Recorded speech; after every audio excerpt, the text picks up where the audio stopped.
মুখ্যমন্ত্রীর বার্তার পরেই জট কাটল স্টুডিও পাড়ায়। নবান্নের বৈঠকের পরেই ফের টেকনিশিয়ান স্টুডিওয় পরিচালকরা। কোন পরিচালককে ব্যান করার এখতিয়ার নেই ফেডারেশনের। ৬-৭ দিন পর পরিচালক হিসেবেই শুটিং শুরু করবেন পরিচালক রাহুল মুখোপাধ্যায়। একটি কমিটি তৈরি করে ফেডারেশনের শুটিং সংক্রান্ত নিয়মাবলী নিয়ে পর্যালোচনা হবে। নভেম্বরে রিপোর্ট দেবে এই কমিটি। পরিচালক গৌতম ঘোষ এমনটাই জানিয়েছেন। কাউকে ব্যান করা যাবে না নির্দেশ দিয়েছেন মুখ্যমন্ত্রী। দেব জানিয়েছেন নভেম্বরের শেষে নতুন নিয়ম কার্যকর করতে নির্দেশ মুখ্যমন্ত্রী মমতা বন্দ্যোপাধ্যায়। জানিয়েছেন দেব কাল থেকে শুটিংয়ে যেন কোনো অপ্রীতিকর ঘটনা না ঘটে। কাল থেকে শুটিং শুরু নিয়ে ফেডারেশনকে বার্তা গৌতম ঘোষের। অর্থাৎ শুটিং শুরু হতে যাচ্ছে আগামী কাল থেকে। আপনারা জানেন আজকে দফায় দফায় বৈঠক হয়, হস্তক্ষেপ করতে হয় মুখ্যমন্ত্রী মমতা বন্দ্যোপাধ্যায়কে। নবান্নে বৈঠক হয়, প্রসেনজিৎ চট্টোপাধ্যায়, দেব এবং অরূপ বিশ্বাসের সেই বৈঠকের পরই জট কাটল টেকনিশিয়ান স্টুডিওয়। পরিচালক কলাকুশলীদের বৈঠকে যে সিদ্ধান্ত হয়েছে একের পর এক রাখছি আপনাদের সামনে। নবান্নে বৈঠকের পরই টেকনিশিয়ান স্টুডিওয় চলে যান পরিচালকরা এবং তারপর যে সিদ্ধান্ত হয় কোনো পরিচালককে ব্যান করার এখতিয়ার নেই ফেডারেশনের। ৬-৭ দিন পর পরিচালক হিসেবেই শুটিং শুরু করবেন রাহুল মুখোপাধ্যায়। একটি কমিটি তৈরি করে ফেডারেশনের শুটিং সংক্রান্ত নিয়মাবলী পর্যালোচনা হবে। নভেম্বরে রিপোর্ট দেবে এই কমিটি, এমনটাই জানিয়েছেন গৌতম ঘোষ। কাউকে ব্যান করা যাবে না নির্দেশ দিয়েছেন মুখ্যমন্ত্রী। জানালেন দেব নভেম্বরের শেষে নতুন নিয়ম কার্যকর করতে নির্দেশ মুখ্যমন্ত্রী। জানিয়েছেন দেব কাল থেকে শুটিংয়ে যেন কোনো অপ্রীতিকর ঘটনা না ঘটে।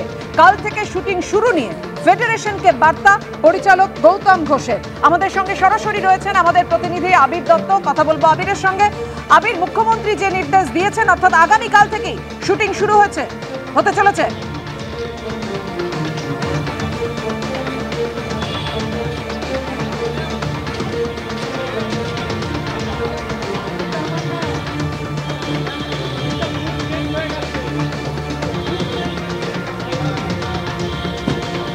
আমাদের প্রতিনিধির সঙ্গে আমরা যোগাযোগ করবো। আপনাদেরকে জানিয়ে রাখি কাল থেকেই শুটিং শুরু। নবান্নে বৈঠকের পরই কাটলো জট টেকনিশিয়ান স্টুডিওয়। পরিচালক কলাকুশলীদের বৈঠকে যে সিদ্ধান্ত হয়েছে কাল থেকেই শুটিং শুরু। কথা বলবো, আমাদের সঙ্গে সরাসরি রয়েছেন আমাদের প্রতিনিধি আবির দত্ত।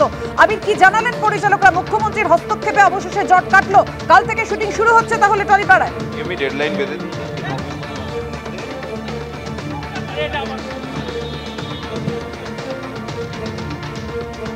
না, আমাদের প্রতিনিধি আবিরের কোনো শব্দ এই মুহূর্তে এসে পৌঁছচ্ছে না। অবশ্যই আমরা আমাদের প্রতিনিধি আবিরের কাছ থেকে এই মুহূর্তের আপডেট আপনাদেরকে জানাবো। কিছুক্ষণ আগেই পরিচালকরা তারা সাংবাদিক বৈঠক করে জানিয়ে দেন যে কাল থেকেই শুটিং শুরু। নবান্নে বৈঠকের পরই সেই জট কাটলো, অর্থাৎ মুখ্যমন্ত্রীকে হস্তক্ষেপ করতে হলো।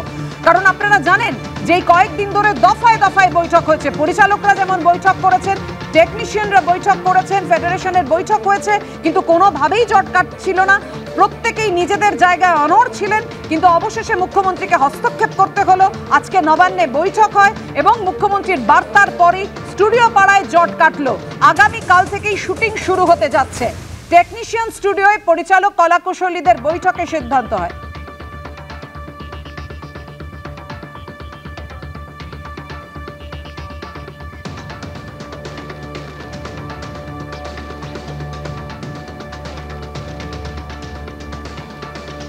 কোন পরিচালককে ব্যান করার এখতিয়ার নেই ফেডারেশনের। ৬-৭ দিন ধরে পরিচালক হিসেবেই শুটিং শুরু করবেন রাহুল মুখোপাধ্যায়। একটি কমিটি তৈরি করে ফেডারেশনের শুটিং সংক্রান্ত নিয়মাবলী পর্যালোচনা করা হবে এবং নভেম্বরে রিপোর্ট দেবে এই কমিটি, এমনটাই পরিচালক গৌতম ঘোষ জানিয়েছেন। বৈঠকের পর কাউকে ব্যান করা যাবে না নির্দেশ দিয়েছেন মুখ্যমন্ত্রী। জানিয়েছেন দেব নভেম্বরের শেষে নতুন নিয়ম কার্যকর করতে নির্দেশ দিয়েছেন মুখ্যমন্ত্রী। এমন কথাই বলেছেন দেব। সরাসরি কথা বলবো, আমাদের সঙ্গে রয়েছেন আমাদের প্রতিনিধি আবির দত্ত। আবির,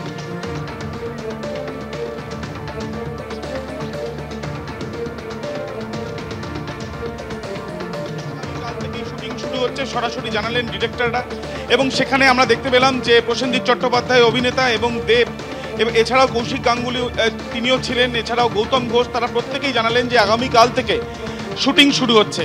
এবং শুধুমাত্র তাই নয়, যে এই যে জটিলতার পরিস্থিতি তৈরি হয়েছিল তারা মুখ্যমন্ত্রীর কাছে দ্বারস্থ হয়েছিলেন এবং মুখ্যমন্ত্রী নিজে সরাসরি হস্তক্ষেপ করতে না চাইলেও মুখ্যমন্ত্রী তাদেরকে পথ দেখিয়েছেন, এমনটাই তাদের বক্তব্য। তারা জানাচ্ছেন যে ইতিমধ্যে যে কমিটি গঠন করতে বলা হয়েছে বা যে কমিটি তারা গঠন করছেন সেখানে নভেম্বরে রিপোর্ট দেওয়ারও একটা বিষয় তারা উল্লেখ করেছেন। কিন্তু সেটা যতথেকে উল্লেখযোগ্য বিষয়, তারা স্পষ্ট জানাচ্ছেন যে কোনো ডিরেক্টর বা পরিচালক বা কোনো রকম টেকনিশিয়ান কাউকেই ব্যান করা যাবে না। কোনো রকম কোনো অপরাধমূলক কোনো ঘটনা ঘটলে সেক্ষেত্রে শাস্তিযোগ্য কিছু নিদান থাকতে পারে, কিন্তু ব্যান করা যাবে না। এবং তার সঙ্গে সঙ্গে তার কাছে প্রশ্ন ছিল যে স্থায়ী সমাধানের কথা বারবার করে তারা প্রশ্ন তুলেছিলেন। গত দুদিন ধরে আমরা দেখেছি বরাবর তারা স্থায়ী সমাধানের কথা বলছেন। এই নভেম্বর মাসের মধ্যে স্থায়ী সমাধান হতে পারে এই আশা কোটানকোট আশার কথা কিন্তু অভিনেতা দেব তিনি কিন্তু উল্লেখ করেছেন।